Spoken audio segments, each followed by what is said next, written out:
नमो नमः।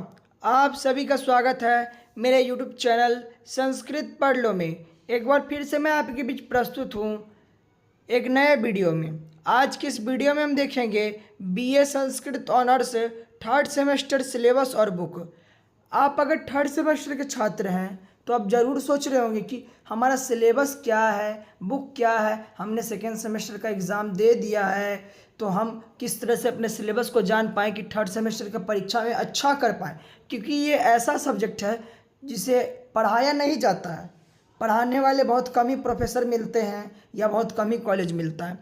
तो मेरा ये चैनल जो है संस्कृत पढ़ लो, इस पर मैं भरसक प्रयास करता हूँ कि आप लोग का मदद कर पाऊँ। मेरा एक ही मोटिव है, सर्वत्र संस्कृत सहज संस्कृत। तो आइए मेरे मित्रों, हम जानते हैं कि किन किन यूनिवर्सिटियों के लिए सिलेबस क्या रहने वाला है, बुक क्या रहने वाला है। जैसा कि आप लोग जानते हैं, नया शिक्षा नीति 2023 में लागू हुआ था।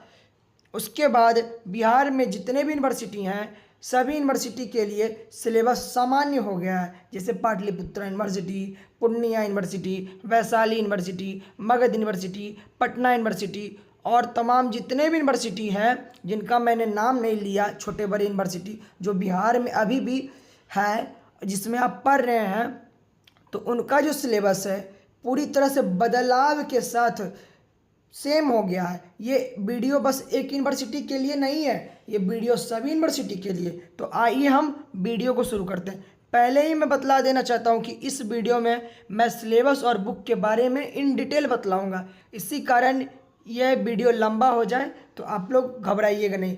मैं पूरा कोशिश करूँगा कि आप लोग ये वीडियो देखें, ऐसा मैं बतलाने का कोशिश करूँगा। तो आइए हम शुरू करते हैं। सबसे पहले तो ये मेरा चैनल है संस्कृत पढ़ लो, इस पर मैं लगातार बीए संस्कृत ऑनर्स का वीडियो डालते रहता हूँ। इसमें मेरे मित्रों मैं यही करता हूँ कि आप लोगों का किस तरह से मदद हो पाए। सर्वत्र संस्कृत और सहज संस्कृत मेरा एक नारा है जिसका मैं पालन करते हुए आप लोग का सहायता करने का कोशिश करता हूँ। तो आइए हम शुरू करते हैं। आप इसे चाहे तो सब्सक्राइब लाइक कर सकते हैं, आपकी इच्छा, कोई ज़बरदस्ती नहीं है। अब हम जानते हैं सबसे पहले तो सिलेबस के बारे में। मैंने पिछले वीडियो में, सबसे पहले वाले वीडियो में आप लोग को ये एक पेज दिखलाया था जिसमें आपको 1 से लेकर के 16 पेपर तक संस्कृत के पेपर के बारे में पढ़ना था। मेजर में अगर आप रखे हो तो, ऑनर्स पेपर में रखे हो तो आपको 16 पेपर पढ़ना है 8 सेमेस्टर के अंदर में। सबसे पहला जो आप लोगों का पेपर था संस्कृत व्याकरण, जिसका मैंने वीडियो डाल दिया। संस्कृत काव्य जो दूसरा पेपर है दूसरा सेमेस्टर का, उसका भी मैंने वीडियो डाल दिया। आज हम बात करेंगे MJC 3 सेमेस्टर 3 संस्कृत साहित्य का इतिहास और वैदिक और लौकिक इतिहास हम देखेंगे। और थर्ड सेमेस्टर का जो दूसरा पेपर रहने वाला है MJC 4 वेद एवं उपनिषद। मेरे मित्रों ये दोनों पेपर जो रहने वाला है आपका, एक MJC 3 5 क्रेडिट का रहने वाला है पर ये पेपर 100 नंबर का होगा, और जो दूसरा है MJC 4 वेद एवं उपनिषद, ये 4 क्रेडिट का पेपर है पर ये 100 नंबर का पेपर है। अब यहाँ से आप लोग समझ लिए होंगे कि कितना क्रेडिट हम लोग को मिलने वाला है, कितना नंबर का है। पेपर तो 100 नंबर का, एग्ज़ाम तो 100 नंबर का होगा ही होगा। अब आइए हम डिटेल में जा कर के थोड़ा देखते हैं क्या है क्या नहीं है। माइनर में भी आप लोग को संस्कृत गद्य साहित्य पढ़ना है, थोड़ा सा रिलेट कर जाएगा। अगर आप लोग थोड़ा सा देख करके चलेंगे तो रिलेट कर जाएगा। आपको उतना पढ़ना नहीं है, हल्का फुल्का पढ़ना है। आइए हम शुरू करते हैं। सबसे पहले तो हम बात कर रहे हैं सेकेंड ईयर का। आपको सेकेंड ईयर में MJC 3 MJC 4 अर्थात थर्ड सेमेस्टर का एग्ज़ाम देना है। ये पहला 6 महीना होगा जिसमें आप लोग का सेमेस्टर थर्ड का एग्ज़ाम होगा, बस 2 पेपर का, मात्र बस 2 पेपर का। 5 क्रेडिट और 4 क्रेडिट का पेपर रहने वाला है संस्कृत साहित्य का इतिहास और वेद एवं उपनिषद। मेरे मित्रों कुल मिला जुला करके 5 पेपर है दूसरे ईयर में, पर आप लोग को पहले सेमेस्टर में अर्थात तीसरा जो सेमेस्टर आप लोग का है, दूसरा साल का जो पहला सेमेस्टर है अर्थात तीसरा सेमेस्टर, उसमें आप लोग को बस 2 ही पेपर पढ़ना है। फिर से आप लोग देख लीजिए MJC 3 और MJC 4 संस्कृत साहित्य का इतिहास और वेद एवं उपनिषद। अब आइए हम और डिटेल में जाकर के देखते हैं, बारी बारी से दोनों पेपर को देखेंगे। वीडियो थोड़ा सा लंबा हो जाएगा तो आप लोग बने रहिएगा। हम कोशिश करेंगे कि आप लोग को अच्छा लगे वीडियो। अब हम बात करते हैं bachelor of arts honour Sanskrit under 4 year undergraduate program university of Bihar Patna. मैंने पहले ही बतला दिया कि ये वीडियो बस एक यूनिवर्सिटी के लिए नहीं है, यहाँ पर साफ लिखा हुआ है यूनिवर्सिटी ऑफ बिहार पटना, अर्थात जितना भी लेटर पब्लिश होता है यूनिवर्सिटी ऑफ बिहार का, बिहार में जितने भी यूनिवर्सिटी है उनका पटना से पब्लिश होता है और यह सभी यूनिवर्सिटी के लिए रहता है। ये नया शिक्षा नीति के बाद लागू हुआ सिलेबस है। तो मेरे मित्रों, MJC 3 सेमेस्टर 3 का पहला पेपर, सेमेस्टर 3 का पहला पेपर, इसका पैटर्न जो रहने वाला है 70 और 30, 70 + 30 100 नंबर। 70 नंबर का जो पेपर आप लोग का होगा एग्जामिनेशन सेंटर पर और 30 नंबर का पेपर होने वाला है आप लोग का प्रॉपर कॉलेज में, कॉलेज वाले अपने हिसाब से देंगे। अब हम जानते हैं कि किन किन टॉपिकों को आप पढ़ करके इस सेमेस्टर को आप पार कर सकते हैं, अच्छे नंबर को ला सकते हैं। सबसे पहला जो टॉपिक आप लोग का रहने वाला है साहित्यों का समान परिचय एवं प्रतिपाद्य विषय। आप लोग को साहित्य के बारे में पढ़ना है। और दूसरा जो टॉपिक है ब्राह्मण, आरण्यक, उपनिषद एवं वेदांगों का समान परिचय।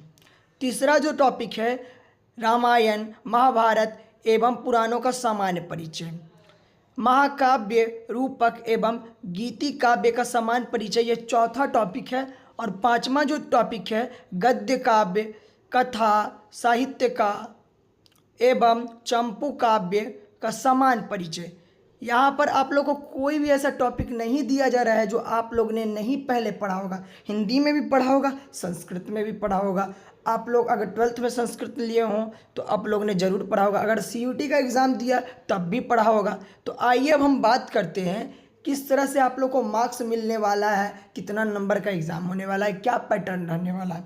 ये 5 ही टॉपिक से आप लोग को MJC 3 जो पेपर है आप लोग का, उससे क्वेश्चन आने वाला है संस्कृत साहित्य का इतिहास। आइए देखते हैं, बारी बारी से हम अंक को भी देखेंगे, बुक को भी देखेंगे। 5 टॉपिक है, 5 टॉपिक से आप लोग को सबसे पहले तो आप लोग के कॉलेज वाले 30 नंबर का एग्ज़ाम लेंगे। कैसे लेंगे आइए देखते हैं। एक मध्य स्तरीय परीक्षा होगा 15 नंबर का, ऑब्जेक्टिव सब्जेक्टिव कुछ भी वो ले सकते हैं अपने हिसाब से। संगोष्ठी, प्रोजेक्ट वर्क वो देंगे। दत्त कार्य अर्थात प्रोजेक्ट वर्क कुछ भी बनाने के लिए दे देंगे। उपस्थिति एवं अनुशासन 5 नंबर। 15, 10, 25, 25, 5, 30, कुल मिला जुला करके 30। मैं इस पर ज़्यादा नहीं बोलूँगा क्योंकि ये कॉलेज का मैटर है, वो किस तरह से एग्ज़ाम लेते हैं या ना भी लेकर के वो कुछ और देते हैं, उसके बाद फिर अनुपस्थिति के हिसाब से वो नंबर देते हैं, ये मेरा मैटर नहीं है। मेरा जो मैटर है प्रश्न पत्र जो प्रारूप है आपका, प्रश्न पत्र का जो पैटर्न है क्या रहने वाला है, ESE। अब आइए उसका बात करते हैं। खंड क में आप लोग को 10 वस्तुनिष्ठ अर्थात ऑब्जेक्टिव क्वेश्चन पूछे जाएंगे। 10 × 2 अर्थात 2 नंबर का 10 क्वेश्चन रहेगा, 20 अंक का रहेगा। जो खंड ग होगा, ख होगा, ग नहीं, ख होगा, वो आप लोग को दूसरा खंड होने वाला है।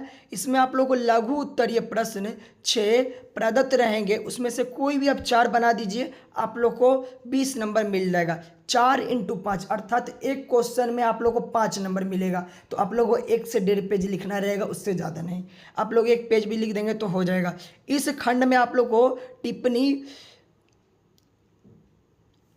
व्याख्यातित रूप से आप लोग को लिखना है, प्रष्टव्य करना है, आप लोग को व्याख्या देना है टिप्पणियों पर। आप लोग को कोई भी लाइन दिया जाएगा उस पर आप लोग अपनी टिप्पणी को लिखिएगा, उसके बारे में बतलाएगी। जैसे रामायण हो गया, महाभारत हो गया, पुराण हो गया, इसी के बारे में आप लोग को बतलाना है। राम का चरित्र हो गया, कालिदास का चरित्र हो गया, यही सब के बारे में आप लोग को पूछा जाएगा।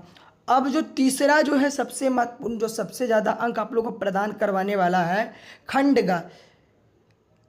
इसमें दीर्घोत्तरीय प्रश्न 5 रहेंगे, पर इसमें से कोई भी आप 3 बना दीजिएगा तो आप लोगों को नंबर मिल जाएगा। ये 10 नंबर का क्वेश्चन है तो कम से कम 3 से 2.5 पेज तो कम से कम आपको लिखना पड़ेगा। 2 पेज से 2.5 पेज कम से कम आप लिखिएगा, तभी आपको जाकर के नंबर मिलेगा।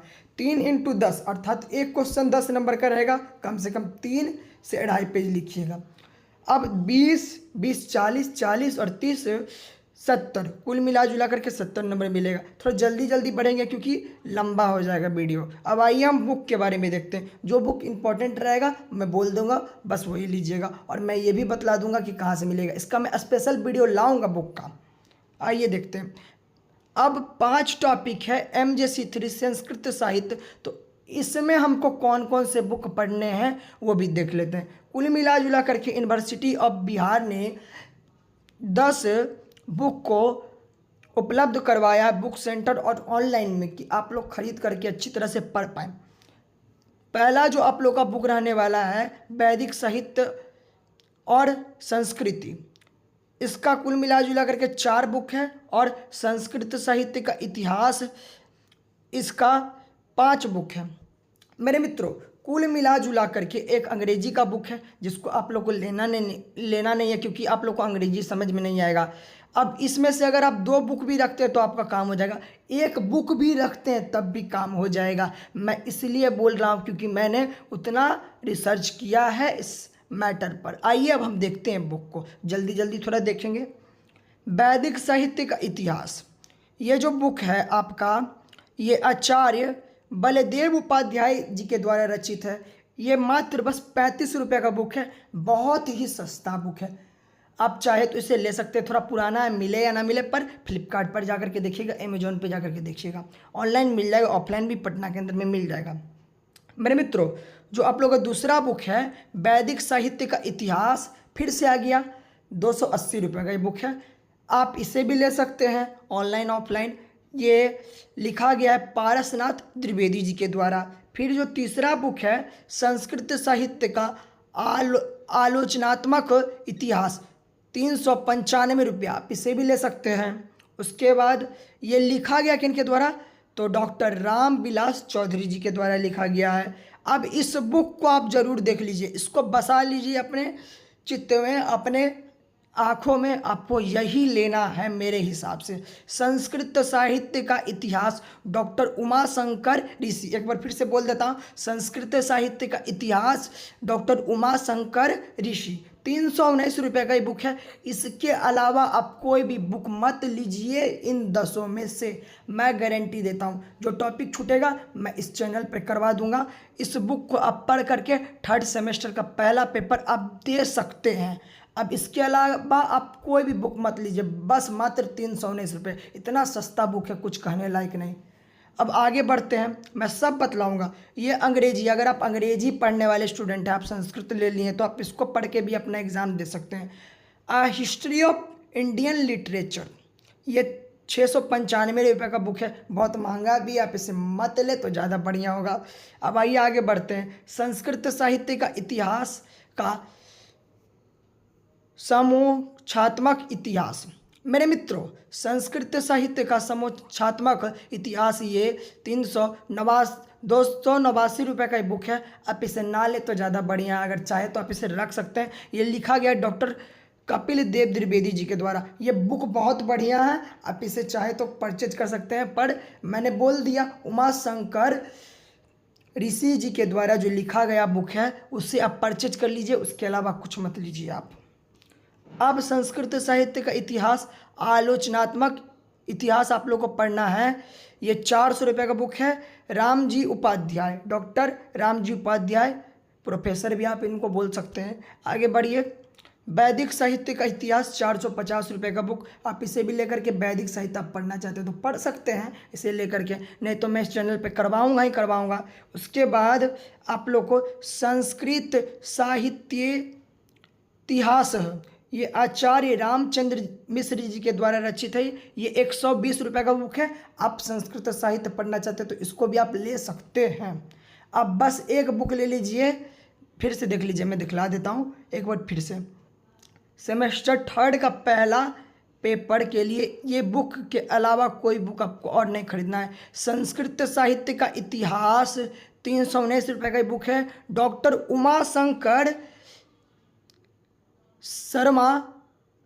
उमाशंकर शर्मा ऋषि, देख लीजिए, इसी टाइप का बुक है, आपको ऑनलाइन में मिल जाएगा। चौरंबा प्रकाशन का यह बुक है, आपको आराम से वेबसाइट पर मिल जाएगा। अब आइए हम MJC2 पेपर के बारे में बात करते हैं। मेरे मित्रों, जैसा कि आप लोग जानते हैं कि आप लोग को थर्ड सेमेस्टर में 2 पेपर पढ़ना है, तो हमने एमजेसी थर्ड का बात कर लिया है, एमजेसी अब 4 का बात करेंगे। थर्ड सेमेस्टर का जो दूसरा पेपर है एमजेसी 4 वेद एवं उपनिषद, कुल मिला जुला करके आपको 4 टॉपिक पढ़ने हैं। ये भी 5 क्रेडिट का पेपर होने वाला है, 100 नंबर का पेपर है। पैटर्न वही है 70 और 30 का। थोड़ा जल्दी जल्दी देखते हैं। ऋग्वेदीय सूत्र अग्नि अध्याय 1 का पहला जो भी सूक्ति उसको आपको पढ़ना है। हिरण्यगर्भ का 10वां सूक्ति का 121वां अध्याय आप लोग को पढ़ना है। आप लोगों को मैं बतलाऊंगा जब फुल वीडियो बनाऊंगा तब। यजुर्वेद सूक्ति प्रजापति सूक्त 32वां अध्याय का 1 से लेकर के 5 सूक्ति तक, और अथर्व वेदीय सूक्ति पृथ्वी सूक्त 121 12वां अध्याय का पहला से लेकर के 10वां श्लोक आप लोग को पढ़ना है। ये दूसरा टॉपिक है। तीसरा जो आप लोग का टॉपिक है वैदिक व्याकरण, देव शब्द रूप, गम धातु, लट लकार। मेरे मित्रों, इसको तो आपने कहीं ना कहीं तो जरूर पढ़ा होगा, 6 क्लास 7 क्लास कहीं भी आप लोग ने इसको पढ़ा होगा, इतना ईजी है। और जो चौथा टॉपिक है कोष्ठोपनिषद का प्रथम अध्याय प्रथम पाली, ये 4 टॉपिक है। थोड़ा सा कठिन लग रहा होगा क्योंकि थोड़ा सा भास्ट है। ये वेद के बारे में पढ़ना है, उपनिषद के बारे में पढ़ना है। अब हम देखते हैं किस तरह से आपको ये 4 टॉपिक में कितने अंक मिलेंगे। आइए देखते हैं, जल्दी जल्दी थोड़ा देखते हैं। फिर वही बात है, एमजेसी 4 वेद एवं उपनिषद में आप लोग को 30 नंबर कॉलेज वाले देने वाले हैं 4 टॉपिक से। 15 नंबर का आप लोग का मध्य स्तरीय परीक्षा होगा जो होने वाला है आप लोग का 1-2 महीना के अंदर में। उसके बाद फिर प्रोजेक्ट वर्क में 10 नंबर, 5 नंबर उपस्थिति और अनुशासन पे मिलेगा। कुल मिला जुला करके 30 नंबर। ये कॉलेज का मैटर है, मैं इस पर ज़्यादा इन्वॉल्व नहीं होऊंगा। मेरा जो मैटर है परीक्षा पत्र प्रारूप ESE, इस पर मैं बात करता हूँ। ये होने वाला है आप लोग का 70 नंबर का, कुल 70 नंबर का। 10 आप लोग का वस्तुनिष्ठ प्रश्न रहेंगे, ऑब्जेक्टिव क्वेश्चन 10 × 2 20 अंक के। ये पहले खंड में रहेंगे, पहला क खंड में। और दूसरा जो खंड है खंड ख लघु उत्तरीय प्रश्न प्रदत्त 6 प्रश्नों में से किन्हीं 4 प्रश्न को आप बना दीजिए। इस खंड में आपको वैदिक मंत्र एवं कोष्ठोपनिषद के 6 मंत्रों में से किन्हीं 4 मंत्रों का व्याख्या आपको देना है, व्याख्या करना है। 4 × 5 20 अंक का ये रहने वाला है। ये खंड ग जो बहुत इंपॉर्टेंट है, दीर्घोत्तरीय प्रश्न 5 प्रदत्त प्रश्न में से किन्हीं 3 प्रश्नों को आप बना करके 30 अंक प्राप्त कर सकते हैं। 3 × 10 3 × 10 30 अंक का, 20 20 40 40 30 70, कुल मिला जुला करके 70 नंबर का पैटर्न पिछला पैटर्न के जैसा ही है। अब आइए हम बुक के बारे में जानते हैं। पहले मैं बतला चुका हूँ कि ये वीडियो लंबा हो जाएगा। आइए हम देखते हैं अब बुक के बारे में। अब कुल मिला जुला करके 4 टॉपिक है। एक बार फिर से टॉपिक को हम देख लेते हैं। ऋग्वेदीय सूत्र आप लोग को देखना है, अग्नि और हिरण्यगर्भ, यजुर्वेद सूक्ति देखना है, प्रजापति सूक्त, अथर्ववेदीय सूक्ति, पृथ्वी सूक्त देखना है, वैदिक व्याकरण, देव शब्द रूप, गम धातु, लट लकार, कोष्ठोपनिषद का प्रथम अध्याय प्रथम पाली। अब हम बुक के बारे में बात करते हैं। कुल मिला जुला करके 8 बुक हैं, जिसमें से मुझे कुछ ही बुक मिल पाया है। 1-2 बुक जो हमको ऑनलाइन या ऑफलाइन अवेलेबल नहीं हो पाया है, तो आपको वो बुक खरीदने का ज़रूरत भी नहीं है। मैं बढ़िया बुक आप लोग को बतला दूंगा। इसमें आप लोग को 3 बुक लेना है, 3 बुक से ज़्यादा नहीं लेना है। ऋग्भाष्य संग्रह, उसके बाद फिर प्राथमिक वेद संग्रह, न्यू वैदिक सलेक्शन, वैदिक व्याकरण, कोष्ठोपनिषद का 3 बुक है। कुल मिला जुला करके ऐसे आप लोग को 8 बुक यूनिवर्सिटी ने दिया है पढ़ने के लिए। उसमें से कोई भी 3 बुक उठा करके आप एमजेसी 4 वेद एवं उपनिषद में आप पढ़ करके अच्छा अंक प्राप्त कर सकते हैं। अब आइए बुक के बारे में जानते हैं। आप लोग को जो पहला बुक है ऋग्भाष्य संग्रह, ये 470 रुपये का बुक है। ये लिखा गया है मुगसी राम मनोहर लाल। मेरे मित्रों, ये 470 रुपये का बुक है। थोड़ा महंगा है पर बढ़िया बुक है। आप चाहे तो आप अफोर्ड कर सकते हैं तो आप ले सकते हैं इसको, आपकी इच्छा। ये लिखा गया है देवराज चानना के द्वारा लिखा गया। यहाँ पर पब्लिकेशन का नाम था, थोड़ा सा क्षमा कीजिएगा। देवराज चानना जी के द्वारा लिखा गया है। अब आगे बढ़ते हैं। नवीन वैदिक संचयन, ये न्यू वैदिक सिलेक्शन का बुक है। ये 260 रुपये का बुक है। आप इसे भी लेकर के पढ़ सकते हैं। चौरंभा प्रकाशन, ये इजी वे में आपको ऑनलाइन में मिल जाएगा। मेरे मित्रों, अब आगे बढ़ते हैं। वैदिक व्याकरण का 60 रुपये का बुक है। ये भी चौरंभा प्रकाशन का है। उमेश चंद्र पांडे, डॉक्टर उमेश चंद्र पांडे जी के द्वारा लिखा गया बुक है। विद्याभूषण राष्ट्रभाषा ग्रंथमाला, इस प्रकार का बुक है। आप लोग को, आप इसे जाकर के ले सकते हैं। 60 रुपये का बहुत सस्ता बुक है। आप लोगों को वैदिक व्याकरण इसमें बतलाया जाएगा। फिर कोष्ठोपनिषद का ये 30 रुपये का बुक है। मैंने पहले ही बोला था गीता प्रेस का ये बुक है। इजी वे में आपको कोई भी गीता प्रेस वेबसाइट पर मिल जाएगा या ऑफलाइन में भी आपको मिल जाएगा। और फिर आगे बढ़ते हैं। कोष्ठोपनिषद, ये 100 रुपये का बुक है। डॉक्टर सुरेंद्र देव शास्त्री जी के द्वारा रचित। मेरे मित्रों, मैंने पहले ही बोला था कि आपको बस 3 बुक लेना है। अब गीता प्रेस का कोष्ठोपनिषद 30 रुपये का मात्र जो बुक आता है उसको ले लीजिए। उसके बाद फिर आप वैदिक व्याकरण पढ़ना चाहते हैं तो 60 रुपये का आप बुक ले लीजिए। किनके द्वारा लिखा हुआ है? तो उमेश चंद्र पांडे जी के द्वारा लिखा गया। और उसके बाद फिर आप नवीन वैदिक संचयनम ले लीजिए। न्यू सिलेबस सिलेक्शन, न्यू वैदिक सिलेक्शन, कुछ ऐसा करके बुक का नाम है। 260 रुपये, बस 3 ले लीजिए, आपका काम हो जाएगा। मैं डिटेल वीडियो बना करके डाल दूंगा बुक का। और आइए अब हम देखते हैं कि मेरे चैनल पे आप लोगों को क्या क्या मिलने वाला है। मेरा चैनल का बस एक ही उद्देश्य है, सर्वत्र संस्कृत सहज संस्कृत। और इस वीडियो में बस इतना ही। मेरा टेलीग्राम चैनल भी है, उस पर मैं सिलेबस का PDF डाल दूंगा। और आप चाहे तो मेरे चैनल को सब्सक्राइब लाइक कर सकते हैं, आपकी इच्छा। नमो नमः।